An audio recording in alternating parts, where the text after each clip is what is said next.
Olha, o tema hoje é a Inquisição Medieval.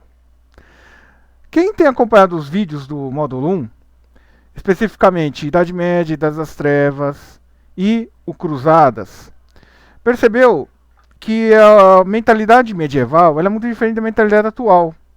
Se a nossa mentalidade hoje é a busca do prazer, é a busca do bem-estar, é a busca da ausência de dor, é a busca do lucro, é a busca do comer bem e muito.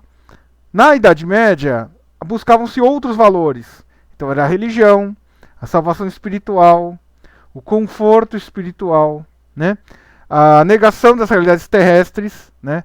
Desde que elas atrapalhassem as realidades celestes, né? A busca dos bens sobrenaturais. Então isso tudo é muito importante para a gente entender o fenômeno Inquisição. Eu já havia citado nos outros vídeos uma bibliografia que já entende, já explica essa questão da Inquisição medieval, né? Então o livro O Mito da Idade Média, de Regine Pernod, e A Inquisição em Seu Tempo, do Luiz Bernardino Gonzaga.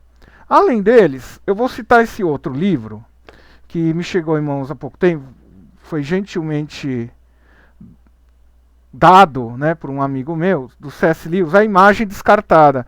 Esse livro é muito legal, gente, porque ele trabalha o imaginário medieval, né? Todo o folclore, os mitos, né? E como tudo isso também ajuda a formar a mentalidade do homem medieval. Então esse é um livro bacana, foi publicado pela Realizações Editora, né? Foi publicado esse ano, então tá aí fresquinho e é do autor das Crônicas de Nárnia. Então quem curtiu aí as Crônicas de Nárnia no cinema, talvez vá gostar desse livro, né? Enfim, eu recomendo. Bom, vamos lá, a Inquisição. Então, relembrando algumas ideias que eu já havia falado nos outros vídeos, a Idade Média é um período onde a fé é um valor magno, vamos assim dizer. Então tudo gira em torno da fé e da boa realização das coisas da fé. Só que ao longo da Baixa Idade Média, em história a gente costuma chamar de Baixa Idade Média ou Idade Média Central, depende do autor, entre o período que vai entre os séculos 11 e século 13. Então essa é a Idade Média Central. Então o que tivemos antes? A Alta Idade Média, que vai do século V ao século X, e a Baixa ou Crise da Idade Média, séculos 14 e 15, né, que eu vou comentar no próximo vídeo, né, daqui a um mês e meio, assim espero. Então, na Idade Média Central, havia um problema. As pessoas doavam terras, bens, dinheiro, davam uma série de coisas em retribuição às igrejas, né? Ao contrário do que ocorre, infelizmente, em algumas igrejas de nossos irmãos evangélicos, as pessoas não doavam isso para a igreja esperando uma retribuição material, um retorno material, né? Uma troca. Não.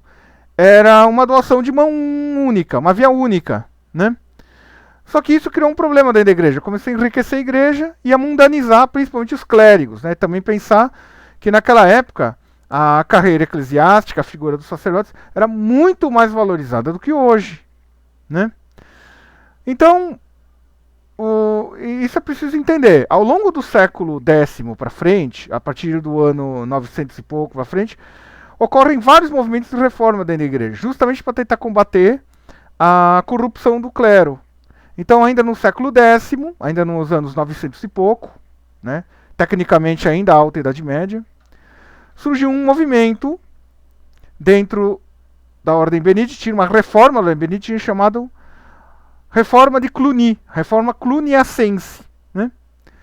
Essa reforma procurava, então, reforçar o rigor na disciplina da igreja, a formação de um clero bem formado intelectualmente e a riqueza da liturgia. Então, Cluny, os mosteiros cluniacenses do período, século X, século XI, ornamentados, desculpe. Muito bom. Só que isso é lógico, né, gente? O bicho-homem é um bicho que é apegado aos bens materiais. Aquela riqueza toda fluindo para os mosteiros cluniacenses, de novo, começou a provocar um enfraquecimento, vamos assim dizer, né? O grande momento da ordem cluniacense, vamos assim dizer, para a história da igreja, foi no ano de 1073, quando um membro da ordem, né, o Hildebrand, tornou-se papa, né? Então, tornando-se um dos grandes papas da história da igreja, Gregório VII, né? Então, a reforma gregoriana, na verdade, ela nada mais foi que um desdobramento da reforma cluniacense que tinha começado a ocorrer no século anterior. No século XII, novamente surge um novo momento de reforma, a reforma de Cister, né? Apesar da ordem de Cister ter surgido ainda no século XI, ela vai ter o seu apogeu no século XII com o seu mais famoso membro, São Bernardo de Claraval, né?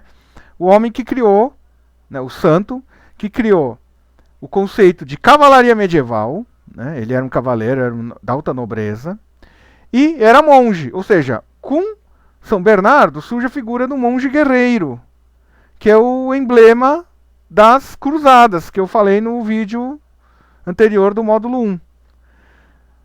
Só que tanto a reforma de Cister quanto a de Cluny, elas detectam um problema. Quer dizer, a igreja, na Idade Média, ela sofre desse processo, vamos dizer, crônico de renovação da igreja, reformação das estruturas, moralização do clero, as pessoas em retribuição, até os senhores feudais, começam a doar bens para a igreja. Isso, num segundo momento, provoca uma decadência moral dos clérigos. Aí, de novo, é necessária uma outra reforma. E assim por diante. O que de fato aconteceu? Já no século seguinte, no século XIII, ocorrem novamente novos movimentos de reforma, no começo do século XIII, com as ordens mendicantes, São Domingos de Gusmão e São Francisco de Assis, né? Então, novamente, esse problema que ocorre na Idade Média de reforma, decadência. Aí, em reação à decadência, nova reforma. E decadência. Bom, uma outra reação a esses movimentos da Idade Média foram as heresias medievais. Justamente porque exploravam a indignação do povo com um enriquecimento exagerado do clero, um apego aos bens materiais, que são as grandes heresias. Os bogomílios, os albigenses e principalmente os cátaros, né? Todos esses movimentos, eles se baseavam em noções que vinham da antiga Ásia, o velho maniqueísmo, né? Aquela heresia, né, fundada por Mani, ainda no século III, né, da era cristã. Então, a ideia de que haveriam dois deuses, o deus do bem e o deus do mal. Embora hoje alguns estudiosos da área de história da igreja, da teologia da história, eles discordem dessa visão simplista do maniqueísmo. Mas as heresias da Idade Média, elas trabalhavam essa indignação da população. Muito bem.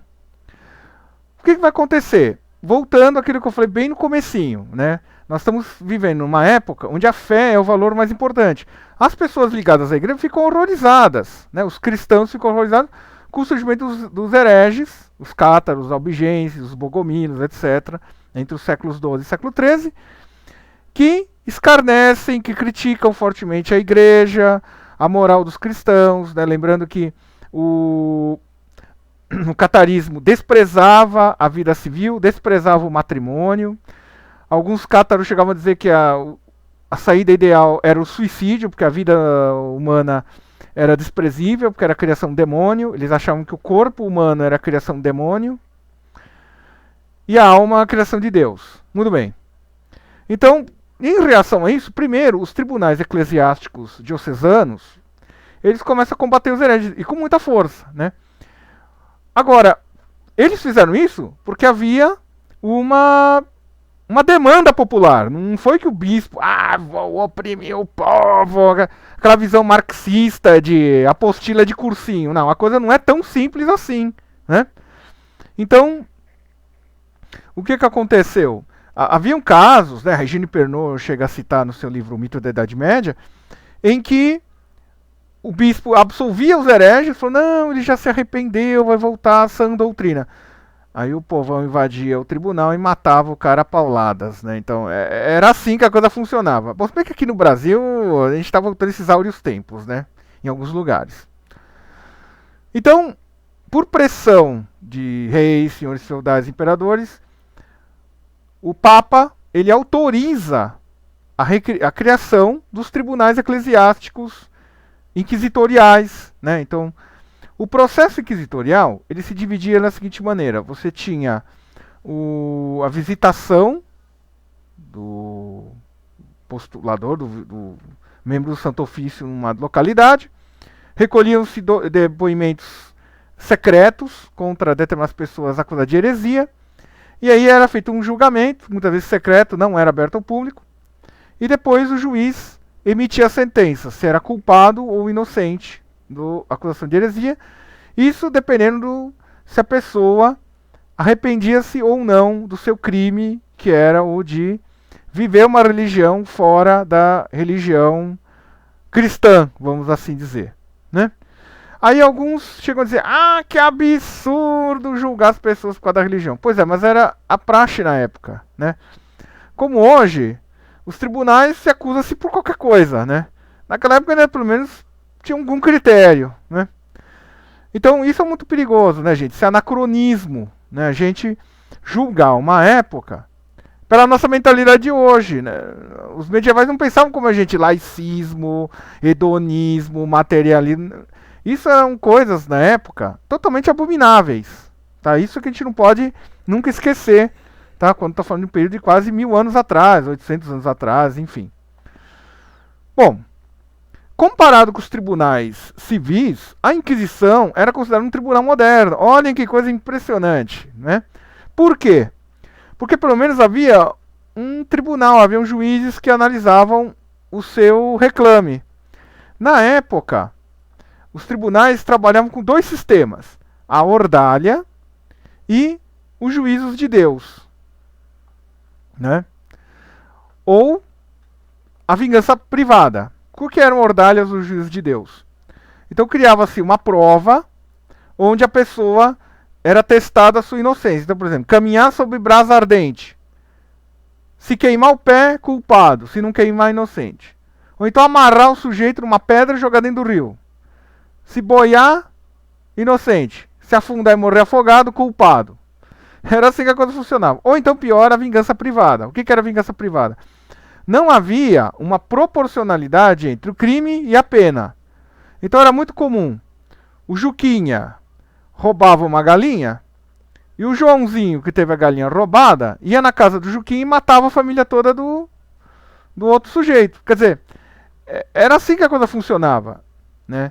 E isso que a gente tem que levar em conta quando for falar da Idade Média. Quer dizer, a Inquisição, o Tribunal Inquisitorial, era, primeiro, uma coisa que a opinião pública exigia das autoridades civis e religiosas, e segundo, era um tribunal mais avançado que os tribunais civis.